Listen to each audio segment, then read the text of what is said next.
We're going straight to Israel today, and the message, don't test President Trump.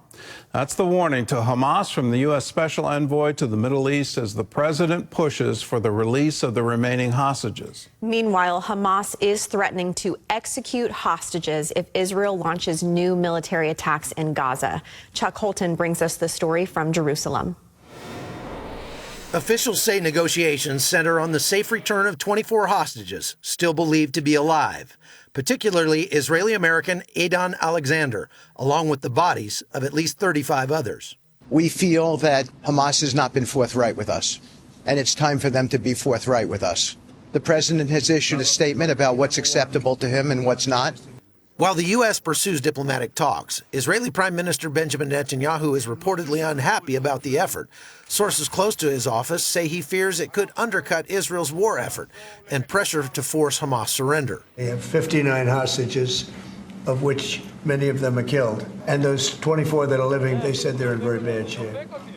Meanwhile, Hamas has issued a threat, saying it'll execute hostages if Israel resumes its military offensive in Gaza.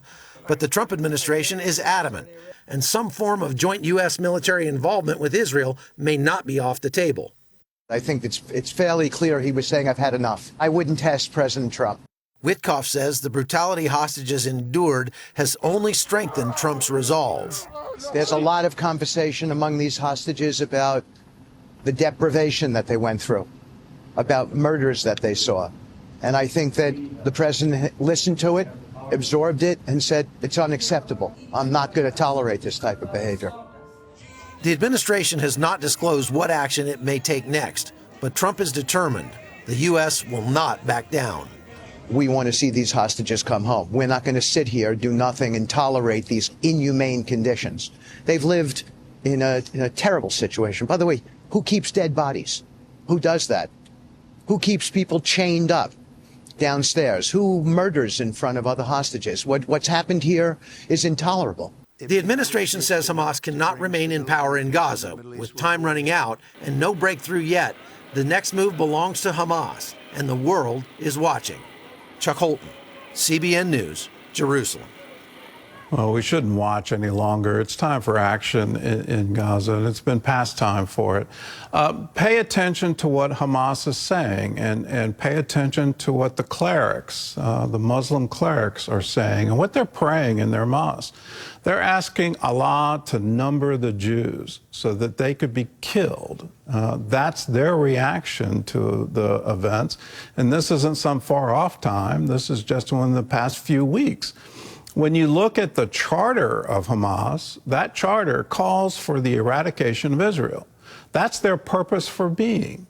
And to somehow expect them to say, well, now we're going to give up all that ideology, we're not going to go through with those, we now want to live in peace with Israel, and we just want to govern Gaza.